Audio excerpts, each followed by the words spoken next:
On this Friday night, chilling statements from an accused terrorist. The emotional police interview and alarming admissions from the man who admits to intentionally killing a Muslim family. It has absolutely no place in this country. The stress before the storm. The time to prepare is now. What thousands in the Maritimes can expect as Lee inches closer to making landfall. Sin City giants left in limbo. How a simple phone call may have led to one of Las Vegas's biggest cyber attacks. Plus, final edition. I was shocked. I couldn't believe it. What the loss of a 130-year-old community paper means for local news. I just don't want that to not be there anymore.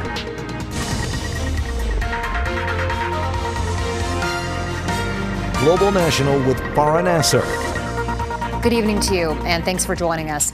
We begin tonight with disturbing and shocking revelations out of an Ontario courtroom today, where the trial of a man accused of intentionally killing 4 members of a Muslim family is underway.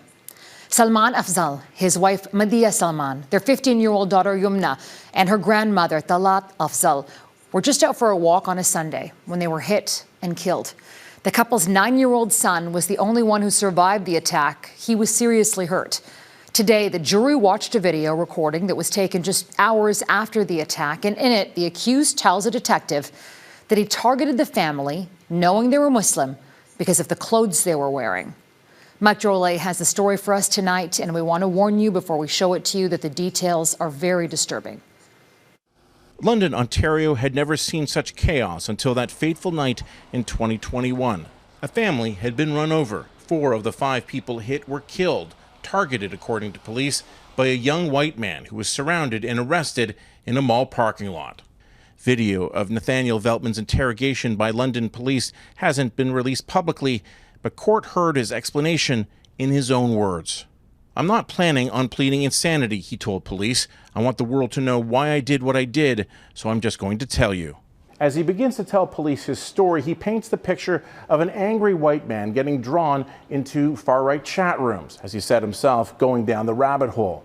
What particularly piqued his interest were discussions around rampant yet unreported Muslim on white crime, hateful claims that have been widely discredited. But those lies were enough to set Veltman off. I'm done. I'm going to commit a terrorist attack. I'm done. I'm not putting up with this anymore. What happens with conspiracy theories and these nationalistic and white nationalism ideas is something called social heroism, where these individuals see themselves as someone who is battling on the side of the eternal, in the ultimate battle between good and evil. And what they have to do is go out and save the nation, or save their ethnicity, save whiteness. According to his statement, he was inspired by other attacks in Norway and New Zealand when he set off in his truck.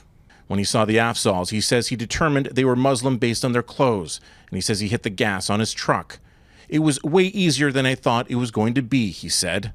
The really challenging point, I think, for all of us as Canadians is that that type of ignorance, that type of ideology can find a footing in our country.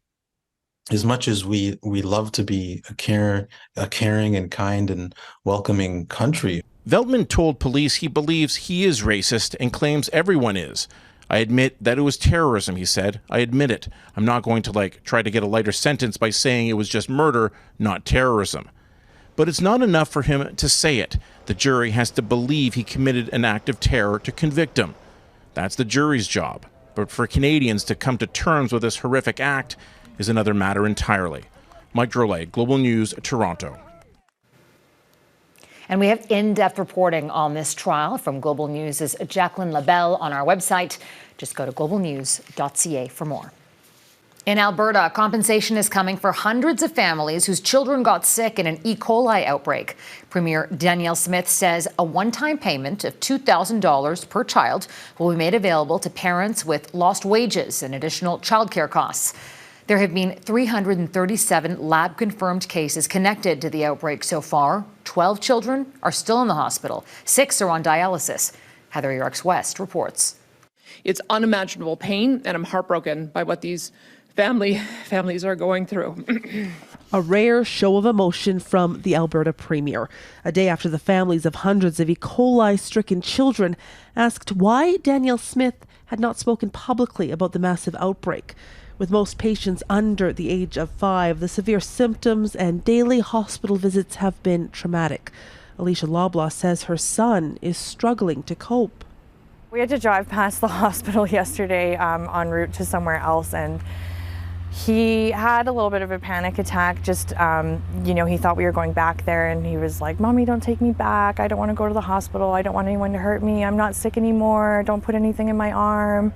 Loblaw says she was happy to hear families will receive a one-time payment of $2,000 from the province to help with unexpected costs associated with the outbreak.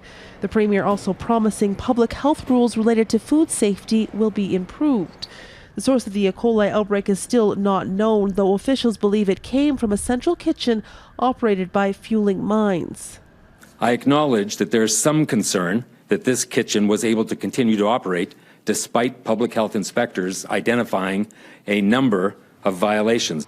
The Premier says neither the province nor public health officials have the ability to close facilities unless critical violations are found. And after correcting 2 infractions last April, the kitchen had been compliant with all rules. I would have expected in a high-risk area like this that there would have been another inspection, and indeed, if there was an infraction found, temporary closure would be appropriate. While the number of positive E. coli cases could rise, doctors are hopeful that the number of seriously ill children has stabilized. With 12 young patients still in hospital, work now continues on finding the answers needed to ensure this doesn't happen again. Farah? Heather Yourex-West in Calgary. Thank you, Heather. Dangerous weather is at the doorstep of Atlantic Canada as Hurricane Lee approaches. The storm is set to make landfall in the Maritimes tomorrow, and officials are warning residents not to underestimate it. While the storm may be weakening, it is still a significant storm, so we need to be ready. I want to take this opportunity to remind Nova Scotians, if they haven't already done so, the time to prepare is now. Hurricane and tropical storm watches are in effect throughout Nova Scotia and New Brunswick. Environment Canada is also warning of flood risks and the potential for storm surge along the coast.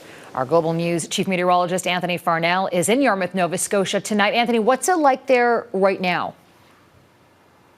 It's actually been a very nice day here in Yarmouth. There was a light breeze, the sun was shining, but within the last couple of hours, those clouds are thickening up and rain is knocking on the door. That's what comes first. And then as we move through the night tonight, we're going to start to see those winds gusting 60 first and then up to 90. And by tomorrow morning, possibly 110 kilometers per hour. And that also means some big waves and a storm surge just off the coast behind me, especially to our east, as we're dealing with the Atlantic side that could have 8 to 10 meter waves crashing just off the coast. Now, the reason we're in Yarmouth, because we're expecting the landfall to be pretty close to here. It's amazing that this storm, we've been tracking it since it moved off Africa over 2 weeks ago, and this is the first place that it's making landfall here in Canada, in the southwestern part of Nova Scotia. I want to show you the satellite imagery because this system is massive. It's no longer a Category 5, it's only a Category 1 hurricane, but the wind field has expanded out hundreds of kilometers from one side to the other. The clouds extend all the way back into New York City and Boston today, and then up towards Newfoundland as well. Now, the track has shifted slightly, and that is playing an important role because the winds now are going to be a bit stronger around Halifax, recently added to the hurricane watch and also a tropical storm warning for basically the entire province or most of Nova Scotia. But this area, Yarmouth and parts of the southwest and the South Shore, they did not see the full force of Hurricane Fiona last year. So we are concerned about power lines coming down, tree damage, and of course that surge, along with the threat of flooding. It has been a very wet summer in Nova Scotia, and that continues with the approach of Hurricane Lee. Farah? Anthony Farnell in Yarmouth. Thank you, Anthony. The devastation in Derna in northeastern Libya is unlike anything we've ever seen. The number of dead is is staggering. According to the Red Crescent, more than 11,000 people have been killed, and it's estimated 10,000 people are still missing. Today, authorities sealed off the coastal city to give emergency crews the space needed to comb through neighborhoods that were wiped out by that terrifying wall of water. Redmond Shannon reports. The first Friday prayers in Derna since the disaster that wiped much of the city off the map. We lost a big portion of Derna's society, says this man, adding that he appreciates the solidarity shown by Libyans and the wider world. Aid is arriving, but according to reports, nowhere near enough for a disaster of this scale. On Friday, Canada announced $5 million of aid funding. You've got obviously maritime access. Typically, what you do is you don't choose one route over another, you do all of them. Washed out roads mean the people of Derna have to make do with whatever help can get through or fend for themselves. The need for equipment to find people in the floods and the sludge and the damaged buildings. Shelter, food, key primary medical care. The survivors in need of aid, each sharing stories more harrowing than the last. The height of the waves reached the 4th floor. We could see the waves sweeping people away from the tops of buildings, including my neighbours, the Tassani family. There are conflicting reports on the number of dead, reflecting the chaos of a barely functioning government in eastern Libya. It is now the focus of anger over the collapsed dams. In just 2 hours, one of my colleagues counted over 200 bodies on the beach near Derna.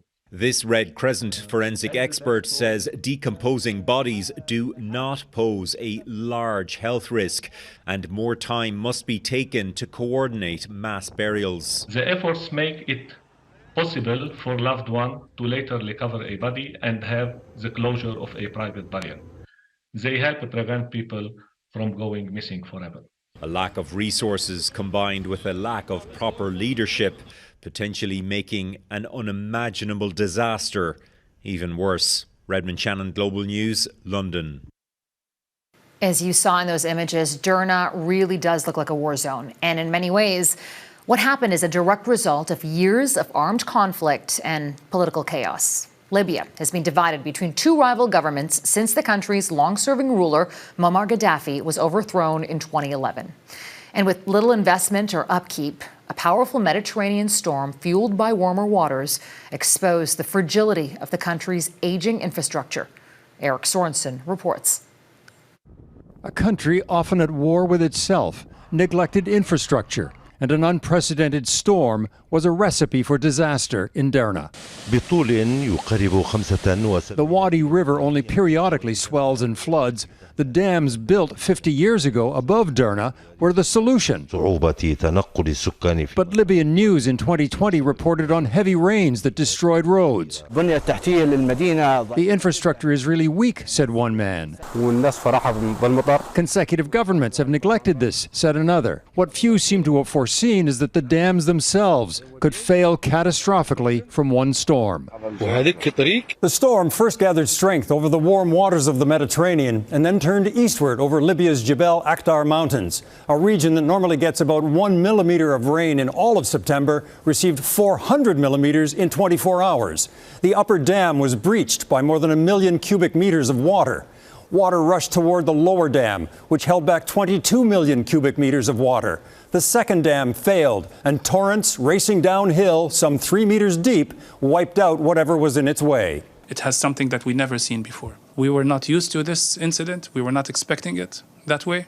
Libya was not expecting it, but a warmer atmosphere and oceans are forcing new expectations everywhere, from medicanes slamming North Africa to atmospheric rivers in the Pacific to hurricanes persisting through the North Atlantic. As the atmosphere warms up, it just can hold more water vapor, and if you're close to an ocean, which is warm as well, that just doubles or amplifies the amount of water vapor and the intensity of the storms. Kent Moore says coastal communities in Canada and around the world must prepare for what's coming and not treat these new extremes as normal. It's not normal to get 3 months worth of rain in a day. A lot of infrastructure, dams, roads, All those things will have to be re-engineered to deal with these new extremes because they haven't frankly been designed for the level of extreme events that we're seeing now and of course what we'll see in the future. What happened in Libya and what's bearing down on Atlantic Canada this weekend are not dissimilar. Extreme weather events that climate change is bringing with more intensity and more frequency.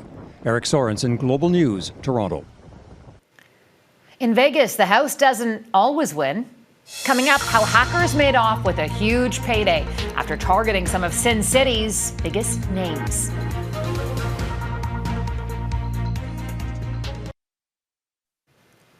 In Las Vegas, some of Sin City's best-known hotels and casinos are still offline days after being hit by a major cyber attack. As Jackson Prosco reports, the hackers have also made off with a huge payout. In Las Vegas, they say the house always wins. That luck seemed to run out after the Strip's biggest casinos were hacked. I don't even want to pay with my card right now. I'm scared that they're going to hack all of our information. At some of MGM's dozens of resorts, IT headaches caused long lines for hotel check-ins and problems with key cards. ATMs were down, restaurants went cash only. And on the casino floor, slot machines wouldn't spin. When I try to pull the ticket out and pull this ticket out and put it back in, it won't take it. Casino giant Caesars admitted hackers got them too, hijacking customer data, including driver's licenses and social security numbers. Caesars paid a $15 million ransom to get its data back. There are no guarantees the hackers will delete copies of what was stolen. That data can be used by people that like to commit identity theft, to open new credit cards, to get driver's license, to get social security cards, to open a mortgage. A group called ALF-V has reportedly claimed responsibility and may have gained access by simply posing as employees and phoning the IT help desk. MGM says it's working diligently to resolve its cybersecurity issue, but isn't saying much else. I think the most frustrating part for me was MGM saying that it's business as usual. Though things have slowly started to improve, the hackers have warned they'll carry out additional attacks if unspecified demands aren't met. If there's one safe bet, it's that the casinos will do all they can to avoid another disruption. Jackson Prosco, Global News, Washington. Ahead, 13,000 auto workers walk off the job. The impact and the demands next.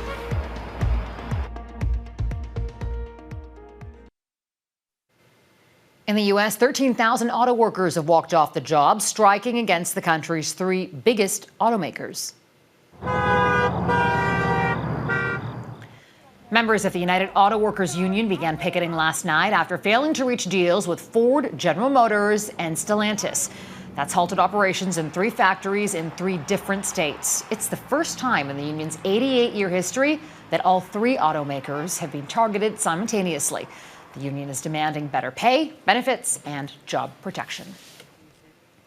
And a Canadian media company is making major cuts. Metroland Media Group says it will end the print editions of its community newspapers across Ontario, and it will exit the flyer business as it seeks bankruptcy protection. 600 jobs will be lost. That's about 60% of its total workforce. The company says it does not have sufficient funds for termination or severance pay. Its 6 daily newspapers will continue both in print and online. Metroland says the decision is a result of unsustainable financial losses stemming from the changing preferences of consumers and of advertisers. Next, the story of another local paper as it prints its final edition.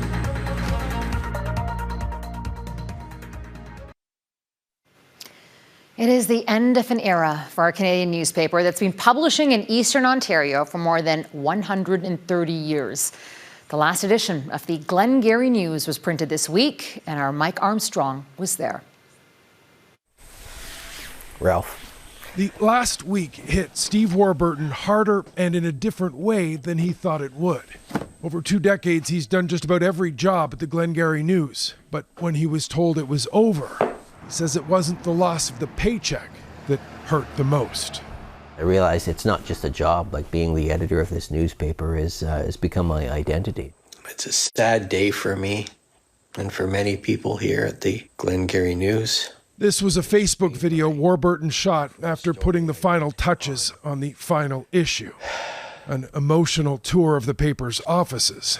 Down there is the production area. The 8 staff members were told the paper was closing last week, and the news started to spread around town. It's really bad for the community. Oh yeah, a lot of person talk about that yesterday and everything. We were very upset because we get all our news mainly from the Glengarry News. The paper has been published in this community since 1892. It's only ever had 3 owners, all from the same family. Well, that family now says it can't keep it going. I was shocked. I couldn't believe it. Now, there is blame to be spread around.